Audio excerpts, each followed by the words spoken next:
ಬೇರೆ ಸ್ವೀಟ್ ತಿಂದ ಅನ್ಸ್ತೈತೆ. ಇಷ್ಟೇ ಇಷ್ಟು ಪೀನಟ್ ಬಟರ್ ಏನಾಗಲ್ಲ, ಬಟ್ ಅನ್ನ ಬೇಳೆ ಸಾರು ಸ್ವಲ್ಪ ತುಪ್ಪ ಚೆನ್ನಾಗಿರುತ್ತಲ್ಲ, ಸ್ವಲ್ಪ ತುಪ್ಪ ಹಾಕೊಂಡ. ಇಷ್ಟೇ ಅಲ್ವಾ ತುಪ್ಪ, ಪರವಾಗಿಲ್ಲ, ಏನಾಗಲ್ಲ ಅನ್ಸುತ್ತೆ.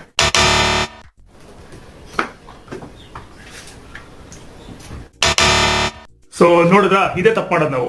ಏನಂದ್ರೆ ಓವರ್ ಆಲ್ ಡೇ ಡಯಟ್ ನಾವ್ ಏನೇನ್ ತಿನ್ಬೇಕು ಅಂತ ಪ್ಲಾನ್ ಮಾಡಿ ಇಟ್ಕೊಂಡಿರ್ತೀರಿ. ಬಟ್ ಈ ಅಡಿಷನಲ್ ಸ್ನಾಕಿಂಗ್ ಅಂತ ನೋಡಿ, ಅವಾಗ ಏನೋ ತಿನ್ಬೇಕು ಅಂತ ಸ್ವಲ್ಪ ಪೀನಟ್ ಬಟರ್ ತಿನ್ನೋದೇ ಆಗ್ಲಿ, ಇಲ್ಲ ಅನ್ನ ಸಾಂಬಾರ್ ತಿನ್ನೋ ಸ್ವಲ್ಪ ತುಪ್ಪ ಹಾಕೊಂಡು ತಿನ್ನೋದೇ ಆಗ್ಲಿ, ಇದೆಲ್ಲ ಇಷ್ಟೇ ಇಷ್ಟು ಅನ್ಸ್ಬೋದು ನಮಗೆ. ಬಟ್ ಅಡಿಷನಲ್ ಕ್ಯಾಲರೀಸ್ ಇದು. ಸೊ ಗೊತ್ತಿಲ್ಲ ಅಡಿಷನಲ್ ಆಡ್ ಆಗೋ ಕ್ಯಾಲರೀಸ್ ಇದು. ಓವರ್ ಆಲ್ ಡಯಟ್ ಕ್ಲೀನ್ ಆಗಿ ಮೇಂಟೈನ್ ಮಾಡ್ತಿರ್ತೀರಾ, ಇಷ್ಟು ಕರಗಿಸ್ತಾ ಇರ್ತೀರಾ, ಕ್ಯಾಲರೀಸ್ ಬರ್ನ್ ಮಾಡ್ತಾ ಇರ್ತೀರಾ. ಬಟ್ ಈ ಅಡಿಷನಲ್ ಕ್ಯಾಲರೀಸ್ ಇಂದ ನಿಮ್ ಕ್ಯಾಲರಿ ಬರ್ನ್ ಏನ್ ಡಿಫ್ರೆನ್ಸ್ ಇರುತ್ತಲ್ವಾ, ಸೊ ಅದು ಜಾಸ್ತಿ ಇರಲ್ಲ. ಸೊ ವೆಯ್ಟ್ ಇಲ್ಲ ಫ್ಯಾಟ್ ಬೇಗ ಲೂಸ್ ಮಾಡಲ್ಲ ನೀವು. ಸೊ ನೀವು ಡೈಲಿ ಡಯಟ್ ಅಂತ ಏನ್ ಹಾಕೊಂಡಿರ್ತೀರಲ್ಲ, ಇಷ್ಟು 1000 ಕ್ಯಾಲರೀಸ್ ಅಂತ, ಸೊ ಅದರಲ್ಲಿ ಈ ಕ್ಯಾಲರೀಸ್ ಇನ್ಕ್ಲೂಡ್ ಮಾಡ್ಕೊಂಡು ಕ್ಯಾಲ್ಕುಲೇಟ್ ಮಾಡ್ಕೊಳ್ಳಿ. ಇಲ್ಲ ಇದನ್ನ ತಿನ್ನಕ್ಕೆ ಹೋಗ್ಬಿಡಿ, ಎವ್ರಿ 3 hours ಒಂದೊಂದು ಮೀಲ್ ಅಂತ ಆಡ್ ಮಾಡ್ಕೊಂಡು, ಸೊ 5 meals ಮಾಡ್ಕೊಳ್ಳಿ ದಿನಕ್ಕೆ. ಸೊ ಆಟೋಮೆಟಿಕ್ ಆಗಿ ನೀವೇನು ತಿನ್ಬೇಕಂತ ಕ್ರೇವ್ ಆಗಲ್ಲ, because most of the times ಹೊಟ್ಟೆ ತುಂಬಿರುತ್ತೆ.